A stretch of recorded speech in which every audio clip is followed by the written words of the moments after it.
अस्सलामुअलैकुम। ई education academy YouTube channel पर आपको खुश आमदीद कहता हूँ। आज हम मैट्रिक्स को डिस्कस करेंगे। बहुत बेसिक कॉन्सेप्ट है और ये नाइन्थ साइंस की के फर्स्ट जो चैप्टर है उसकी जो बेसिक टर्मिनोलॉजीज़ में से आता है ये, और इसको हम डिस्कस करते हैं। अच्छा, मैट्रिसेस जमा हो जाएगी मैट्रिक्स की। मैट्रिक्स यानी एक मैट्रिक्स और मैट्रिसेस काफ़ी सारे मैट्रिक्स। तो इसकी डेफिनेशन मैंने कुछ आसान फहम अंदाज में आपके सामने लिखी है। Chart of elements arranged in rows and columns in a square bracket, यानी कि एलिमेंट्स को जब हम रोज़ और कॉलम्स की फॉर्म में किसी स्क्वायर ब्रैकेट के अंदर बंद करते हैं तो वो क्या कहलाता है, मैट्रिक्स। और उसकी जो प्लूरल फॉर्म हो जाएगी, जमा हो जाएगी, वो क्या हो जाएगी, मैट्रिसेस। तो इसको समझने से पहले हम ब्रैकेट्स का कॉन्सेप्ट देख लेते हैं। हम तीन तरह की ब्रैकेट्स बहुत ज़्यादा यूज़ करते आए हैं, उनमें से एक है जी ये वाली, इसे कहते हैं पैरेंथेसिस और राउंड ब्रैकेट्स। इसके अलावा एक और होती हैं स्क्वायर ब्रैकेट्स, ये वाली, ये आ जाएंगी स्क्वायर ब्रैकेट्स, और इसे बॉक्स ब्रैकेट्स भी कहते हैं। इनके अलावा तीसरी होती हैं वो जिनमें हम सेट्स वगैरह को बंद करते हैं इस तरह की फॉर्म में। इसको हम जब हम रफली लिखते हैं तो ऐसे लिखते हैं, इन्हें कहते हैं करली ब्रैकेट्स, ठीक है, या इनको हम ब्रेसेस भी कहते हैं सिंपली। तो मैट्रिसेस वो तमाम एंट्रीज़ एलिमेंट्स की जो स्क्वायर ब्रैकेट्स के अंदर आएंगी, या ये पैरेंथेसिस के अंदर भी आती हैं बाज़ औक़ात, लेकिन ज़्यादातर हम यूज़ करते हैं स्क्वायर ब्रैकेट्स के अंदर। यानी ऐसी एंट्रीज़ जो कि स्क्वायर ब्रैकेट्स के अंदर अरेंज्ड होंगी तो उन्हें हम क्या कहेंगे, मैट्रिक्स। मैं लिखता हूँ, लेट्स सपोज यहाँ पे एक मैट्रिक्स लिखता हूँ, A इज़ इक्वल टू, देखिए मैं स्क्वायर ब्रैकेट्स डाल रहा हूँ और इसमें मैं कोई भी नंबर लिख देता हूँ, 3 4 6 2 9 1, कुछ भी लिख सकता हूँ मैं। तो हमेशा याद रखें कि ये स्क्वायर ब्रैकेट्स के अंदर जो डेटा अरेंज होगा वो मैट्रिक्स कहलाएगा, और इसको हमेशा रिप्रेजेंट करेंगे हम कैपिटल लेटर से, ABCD, लेकिन सब कैपिटल्स होंगे। ठीक हो गया। अच्छा, अब हमें मैट्रिक्स का कुछ ना कुछ कॉन्सेप्ट समझ आ गया है। इसी तरह अगर मैं कहूँ कि B इज़ इक्वल टू 1 2 8 6 3 1 9 6 10 11 13 20, ये मैंने लिख दिया। अब देखें, ये मैट्रिक्स A है, ये मैट्रिक्स B है, इन दोनों को हम कहेंगे मैट्रिसेस, यानी कि जमा हो जाएंगे, यानी इनकी जमा जो कहलाएगी मैट्रिसेस कहलाएगी। अच्छा, अब ये हमें मैट्रिक्स का चूँकि कॉन्सेप्ट आ गया, अब हम चलते हैं इन पॉइंट्स की तरफ। तो मैट्रिक्स और मैट्रिसेस का आपको कॉन्सेप्ट समझ आ गया। मैट्रिक्स वाहिद है, मैट्रिसेस जमा है उसकी। रोज़ एंड कॉलम्स, हाँ जी, रोज़ एंड कॉलम्स को डिस्कस करते हैं।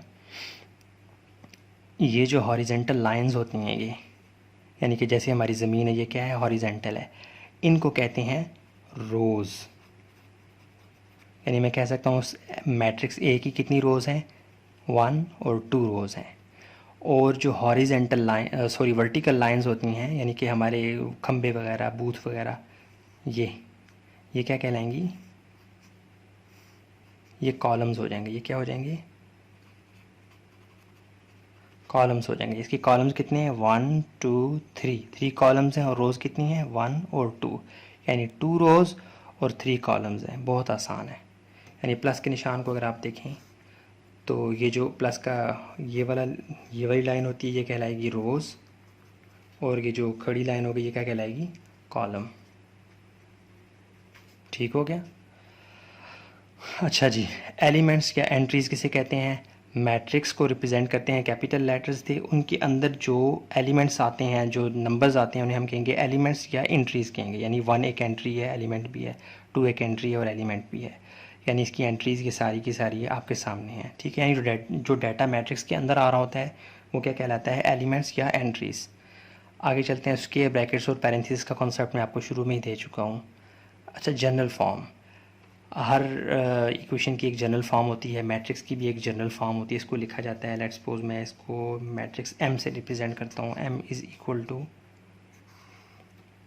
उसके ब्रैकेट्स मैंने डाले, अच्छा, A लेट्स सपोज मैं सब में A एंट्रीज़ कर देता हूँ। अब देखें जनरल फॉर्म में क्या होगा कि ये कौन सी रो है, पहली रो है, तो 1 पहला जो नंबर होगा वो रो को ज़ाहिर करेगा। और कौन सा कॉलम है, ये पहला ही कॉलम है। दूसरा जो नंबर होगा, जो सबस्क्रिप्ट कहते हैं, जो बिल्कुल बेस में आता है, तो A का जो सबस्क्रिप्ट है वो पहला नंबर रो को ज़ाहिर करेगा और दूसरा नंबर जो है वो कॉलम को ज़ाहिर करेगा। यानी A11 से मुराद क्या होगा, ये पहला ए एलिमेंट जो है वो पहली रो का पहले कॉलम का पहला एलिमेंट है। अच्छा नेक्स्ट चलते हैं, ये रो कौन सी है, पहली रो है, ठीक है। पहला नंबर चूँकि जो होगा वो रो को रिप्रेजेंट करेगा और कॉलम कौन सा है, वो दूसरा है। देखें कॉलम दूसरा है, पहला दूसरा। अब देखें ये रो कितनी है, पहली रो है और कॉलम कौन सा है, 1 2 3। अब नेक्स्ट आ जाएं, ये कौन सी रो है, पहली तो गुजर गई, अब ये दूसरी रो है और कॉलम कौन सा है, पहला। इसी तरह ये 22 हो जाएगा और ये 23 हो जाएगा। अब देखें ये कौन सी रो है, 1 2 3, ये तीसरी रो है और कॉलम कौन सा है, पहला वाला है 31। इस तरह 32 और ये 33 हो जाएगा। उम्मीद करता हूँ ये आपको कॉन्सेप्ट समझ आ गया होगा। इसको शॉर्ट फॉर्म में ऐसे लिखते होते हैं, M = A I और J, इस फॉर्म में लिखते हैं। जनरल फॉर्म इस तरह की बनती है, यानी I represent 1 2 3 up to so on और J रिप्रेजेंट, ये भी नंबर्स को डिनोट करता है 1 2 अप टू सो ऑन। तो ये मैट्रिक्स का एक जनरल सा कॉन्सेप्ट था, मैं आपके सामने ले आया हूँ। तो उम्मीद करता हूँ आपको इसकी समझ आ गई होगी। अगर फिर भी आपको कोई कन्फ्यूजन हो, कोई चीज़ समझ ना आ रही हो, तो आप ये आखिर में मैंने कुछ लिखा था, ये जो कि स्क्रीन के अंदर से रह गया था, कि दोबारा देख लें कि I रिप्रेजेंट्स 1 2 3 नंबर्स और J रिप्रेजेंट्स B नंबर। तो उम्मीद करता हूँ आपको ये कॉन्सेप्ट समझ आ गया होगा। कन्फ्यूजन कोई भी हो तो आप कमेंट बॉक्स में बताएं। तो इंशाल्लाह मज़ीद बेसिक कॉन्सेप्ट्स के साथ, और फिर मैं कोशिश कर रहा हूँ कि 9th और 10th की मैथमेटिक्स को शुरू किया जाए।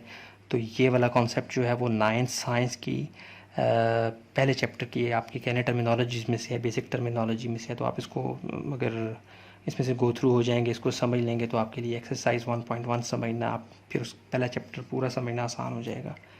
तो अपना बहुत ख्याल रखें, लाइक करें, सब्सक्राइब करें, शेयर करें, अपना बहुत सा ख्याल करें। अस्सलामु अलैकुम वरहमतुल्लाह।